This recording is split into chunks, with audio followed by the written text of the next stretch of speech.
I think this is a very gettable game for us. We just need to finish the season right. We've been playing good basketball recently. Just need to close it out right, yeah. Some of the guys spoke about keeping the intensity that you guys play with at home and taking that on the road, especially knowing what's to come with the postseason. Just how important is that in your mind? I think we came out with probably the best energy besides Kentucky as well that we had for the year. So I think if we carry that out on Saturday, we'll get the job done, and I think we can beat anyone if we play with that energy. Looking back on your season, would you talk about how you feel you've grown and what's been the area that you think that you've made the biggest strides in growth? I think I started the season pretty good. I was scoring the ball well, and I was shooting it comfortably.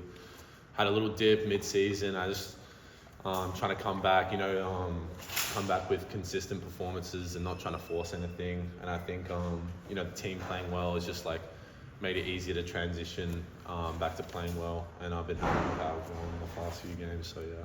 We joked around about the elbows, but you're almost through a full SEC season. I mean, the Australian rules football background, how much did it prepare for you for this, and how do you describe kind of the physicality that you've gone through the last few weeks? Yeah, I think the last few weeks have been pretty physical. After the game, it feels like, you just played a footy game, so it's pretty similar.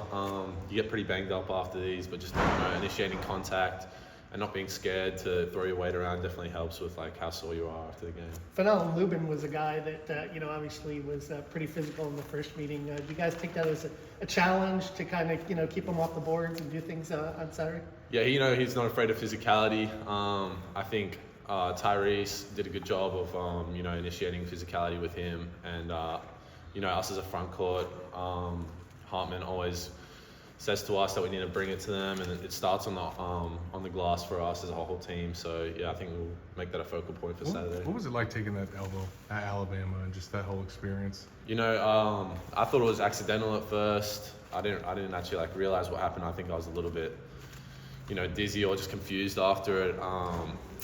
So yeah, and then I saw the play after. I knew that he'd try to do it, and it was a great win for us to come back. I think the whole team was pretty fired up about that, and it translated onto the court and how we played. And he apologized to you or reached out? Yeah, he reached out to me and said sorry, and said that it was out of character for him. How much of the seniors, guys like Tyrese, Sion, and even the walk-ons, how much have they helped you just this freshman season and acclimating in Gainesville and giving you tips in practice and in games? Yeah, Tyrese especially has been a great role model for me this year. He's an international player who's played exceptionally at the SEC level, so he's definitely someone I'm trying to be like. He's always giving me tips just around finishing around the hoop and not forcing things, and just staying poised even if I'm not playing well.